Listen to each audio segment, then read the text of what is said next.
Hey, what's up, classic TV fans? My name is Rick9G. Thank you so much for joining me today. We're going to be talking about 4 separate TV shows with the common theme in episodes being locked inside a safe. Now, there are nuances and tweaks to that concept about it being a quote-unquote safe. I'll talk about all of that, and I'm going to start with the episode or with the show that is closest to us chronologically, and then I'm going to work my way backwards in time to the origin so we can kind of see what we ended up with in terms of a classic show with that concept, and then we'll work our way backwards through time into the 70s and finally the 60s, looking at how this all originally started. A big shout out to everyone who's supporting me on Patreon, where you get exclusive thumbnails, podcasts, and even getting your name at the end of my videos and me mentioning you. Don't forget to check out Patreon. Links are in the description of this video. Now, beginning with the hit TV show from the 90s, Family Matters. Now, the episode was called The Looney Bin. In fact, you can even argue that it was pronounced The Looney Bin, and I'll tell you why in just a little bit. Now, this is a season 6. It's episode 4 of season 6, and it's one where Steve Urkel gets locked inside a fallout shelter. It's not a safe here, but it's a fallout shelter that is below a school, a high school. So Steve Urkel, Tom Poston, makes an appearance here as Mr. Looney, but he says no, it's not Looney, it's Looney. It's French. It's a saying. It's a little catchphrase that he has, along with Officer Carl Winslow, who's super frustrated to being accidentally locked inside the school's fallout shelter. Now that Urkel's in there and the school custodian, Mr. Looney, is there, what do? They pass the time with singing old show tunes, which is pretty funny, singing in the rain and just all these happy-go-lucky things until they're let out later by the fire department. Now, what's great about this episode is the concept of them being inside the fallout shelter. They accidentally get locked in and there's no way out. It's a Saturday, but eventually they are found. They're found out, and that's a big relief to them and everyone else involved. But what is great is essentially Carl, the police officer, he was really upset being in there at his misfortune, being with these two quote-unquote annoying characters. But what is great, as they're locked in there more and they talk more, they find out that they have to do the best with the time that they have.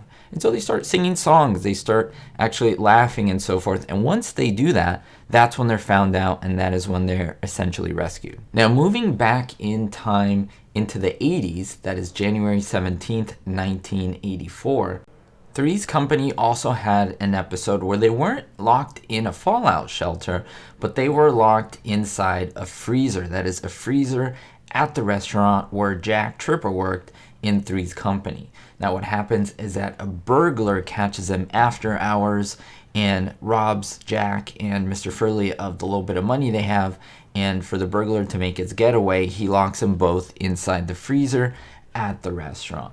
Now, what happens is a lot of funny things ensue. Now, what happens during this time, of course, they don't want to be locked inside a freezer. It's locked. They could freeze to death, of course.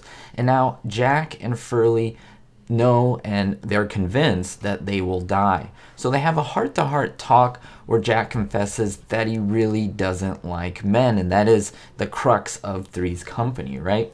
What I think is so powerful about these type of episodes is that it brings the characters to have heart-to-heart talks with each other. They really become more human. Any facade that they have pretty much drops out, and they really become more human. They help each other, they're more caring, they become closer, and when they finally are rescued, the characters do change as a result of their situation. And what's funny is, even when they get out and they're rescued, they get out of the freezer, Mr. Furley thinks that Jack was delirious and pronouncing that he really doesn't like men. He says, "No one's going to believe that, Jack. You were delirious in there." And it's a great little line, and it keeps the flow of the plot working, with Jack being able to live with the two girls. What a great episode.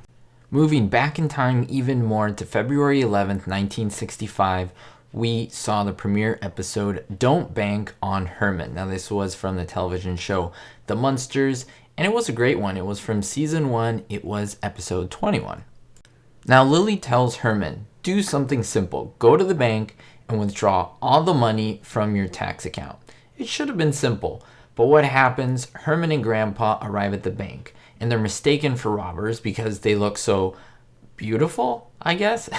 So anyway, the frightened cashier, without saying a word, gives them all the money in cash. So they return back. Lily figures, why do you have $18,300? That is not our money. Go back to the bank. So they go back to the bank at night to return the rest of the money. Now the bank is closed, but Grandpa manages to open the door and even get inside the bank safe. But when they're inside of the bank safe, the door closes accidentally and locks them inside. They try everything. They even use a phone that is inside the safe to call the police.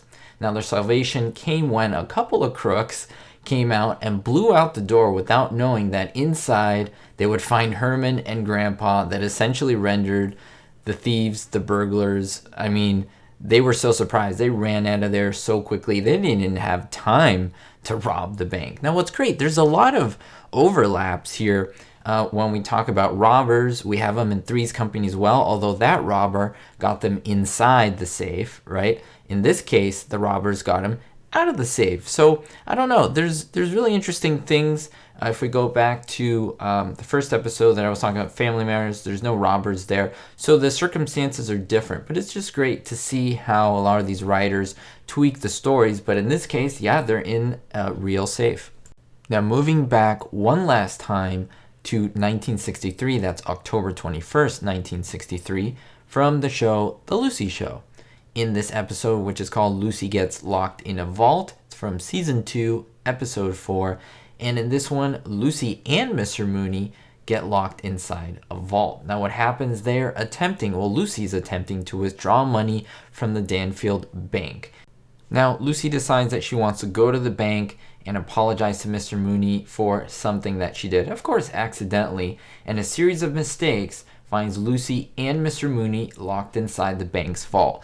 Now they have some unusual things happen. There's like macaroni inside, and then Lucy starts eating dry macaroni. Mr. Mooney tries too, and then she happens to have these little cards that are for kids, and they have like fruit on them, and then they're playing poker. It's kind of a funny, silly thing. Finally, they're able to get out. Everyone opens, or at least they're able to crack the safe and get them out of there. But it's an interesting thing, the interesting conversations that they're having, and they're starting to talk about, they're starting to get to know each other.